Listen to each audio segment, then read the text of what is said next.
first slide that's up here, I stole off the web yesterday, and it was the total world cases were almost 2 million, the total deaths 120, and the US 582, and total deaths 23. And all these are underestimates because they don't really know who has the virus, and people have died at home never realizing they had the virus. So the number of cases and the number of deaths are all underestimated. And you've all been seeing all sorts of stuff about the pandemic on the web. And so my background was in medical testing. And so this presentation is going to be highly biased towards how you test for the virus and the implications of the different methods and things like that. Oops. So this is a picture of the virus, and it's spherical, and the red things on the picture of what actually binds to a certain receptor on your cell. It's the same place other things bind. So some, I think they claim ibuprofen binds to that receptor, and there are other things as well. And some actually seem to potentiate the binding of the virus, and others would inhibit it. So that's one of the things they're looking at for therapeutics. Can I block that binding process, and then the virus can't get. So why do we test? There are really two types of tests. An active virus infection, you're looking for the virus, and you actually look for the nucleic acid or RNA in the virus. And this virus has RNA and not DNA. And that's significant. RNA is actually a more mutable form than DNA at times. And then you have another type of testing where they test your blood to see if you have antibodies against the virus. So if they've confirmed that you had the virus there by the first type of test, then the second type of test shows whether you're not immune. And that's going to be very important, especially with people going back to work, because the idea is that if you have viral titer,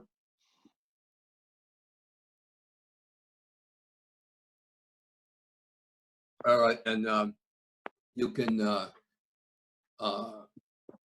be able to go out in public and you'll have immunity for a year or two. But this is still being debated a lot because you can have really good antibodies and not so good antibodies. And so some are called viruses or antibodies where they actually inhibit the virus really well. And you can test for that. And then others will bind to the virus, but they don't do as good a job. So one of the things we're going to have to work on is to find out who really has good antibodies versus poor antibodies. And there are things that are coming out now where people think they can get reinfected or the symptoms come back. And one person this has happened to was the brother to the governor of New York. And he had gone through it and was getting better, didn't have too bad a case. And then the symptoms came back. So we still have to learn a lot about this virus. This is the surface of the virus, and those are the little projections that actually are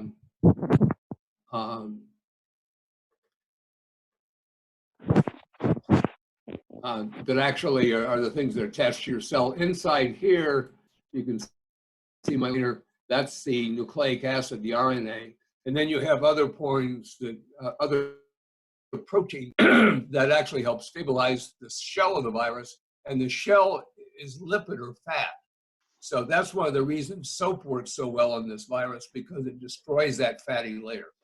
So in some cases, soap can work as well, in my view, as some of the disinfectants, because the soap is a surfactant and it will break up the lipid layer and that gets the virus. And then here on the right, you see computer-generated picture of the different parts of that surface protein. To test for the virus, they usually get a nasal swab, though there are indications now that you can actually use saliva. And I was involved in saliva testing years ago. So that would be a lot easier than, if you really do it well, you got to stick that probe way up into the back of the nose.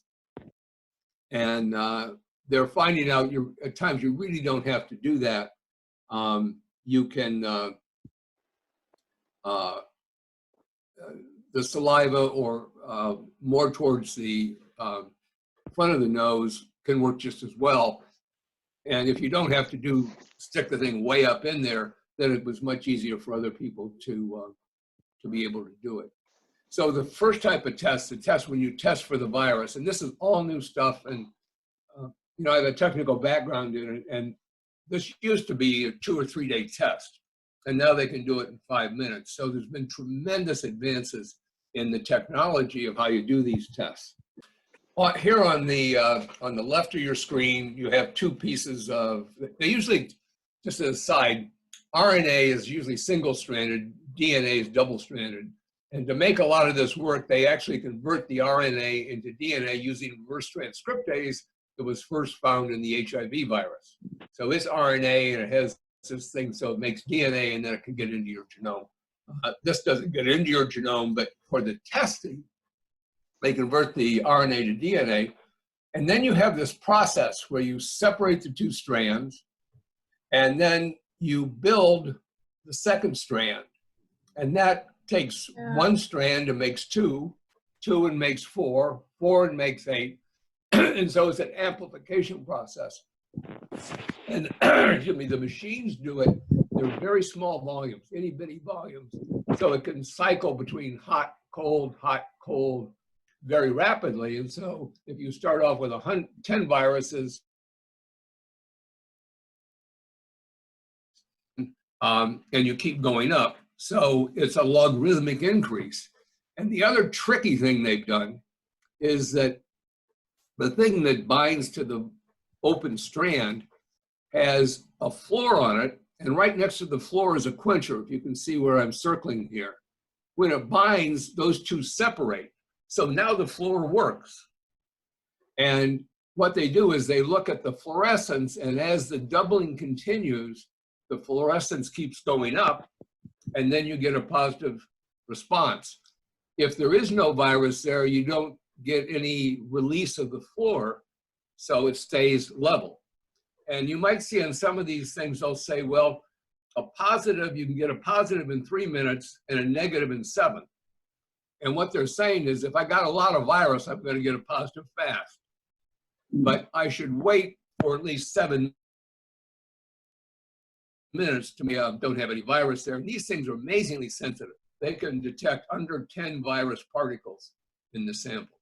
Wow. So this is how the first test, the test for the virus, the first one you heard about, is done.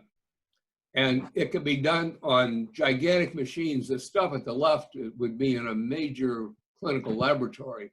It's just huge, but they developed these types of tests for other viruses. So in essence, we were really lucky. So when SARS came along, the machines and the technology was all there. So all they had to do was put in new RNA into the system or DNA into the system, and it works. So we had an installed base of these big machines, and then you have this point of care machine, which really they all perform the same reaction. But the point of care can be in the doctor's office, and you get your sample tested right when you're there. And there's an important advantage to this. And you got it in drug testing. It's called chain of custody. So if they sample you and then they put it in a vial, it has a barcode on it, and they send it to the laboratory, then it gets in the machine and everything, and it's a positive, they got to make sure that whole chain is intact. So the result is a result from your sample, and they haven't mixed them up. And that was a big thing in drug testing, because people could be convicted when they really were negative, and it is important here. But if you do the point of care testing, you're right there. So there's no, for that reason, there's a lot more emphasis on the point of care, because you don't have the logistics of, having the sample be taken at one place and then have to go through, different vehicles and stuff like that to go to a big laboratory to do the testing. But it's more expensive, because you have to, the big ones, since they're high volume, are less expensive. The other type of testing is to take a fingerprint, similar to what you do for a diabetic, for a glucose test. But in this case, you're going to test for your antibodies against the virus. And the way this works, and I was involved in these types of things in the past, is you have a little thing, not like a pregnancy, and it uses a technique called immunochromatography. What happens is you put your sample in, if you can see this little red dot there in the sample thing, and a reagent. This one has, I guess, samples here and the reagents there. And if you go to the right, you'll see that you add the sample, and then there are antibodies actually that are attached to little pieces of gold. And so if you put the analyte in, and it looks like virus, but it's really antibodies in this case, and then they bind to the reagent here, it moves across and to these bands. And the first band is anti-human antibodies. So if you have antibodies in your serum and they bind to the colloidal gold, they'll get caught there, as shown down here in the bottom slide. And colloidal gold is actually red. So you'll get a red band. And then they have another antibody system that goes to what they call the control line, which is here in the box where the C is. And that just shows you the test works. So if something happened, if it was overheated, if there was someone tried to adulterate the sample and it kills this control line, then you know the test is invalid. So you have a control in each of these in addition to the tests. And in this, you have two types of lines. Not all of them do, but this has IgM and IgG. And the reason for that is that your first antibody response is this IgM. And IgM is rapid, but not too specific. So it can come up really fast. Then a little bit later, your IgG molecules come up, and these are both different types of antibodies, and they're much more specific. So recently you've been infected. So if it's a recent infection, if it's too recent, you see nothing. If it's recent, but you started to develop antibodies, you see the IgM. If it's a little longer and you have the really good protective antibodies, then you see IgG. So you can tell a lot from this test, but each is has its own purpose and they're different. So when we look at what are we going to do coming out of this, nowhere near enough capacity. We just don't have enough tests to test everyone multiple times. You can't make the test fast enough. It's sort of like you got an auto thing and you can make 100 cars a day, and now they say we want 10,000 cars a day. Well, you just don't have the capacity to make them. And there aren't enough of these. There are thousands of some of these machines out there, but they really aren't enough to do the broad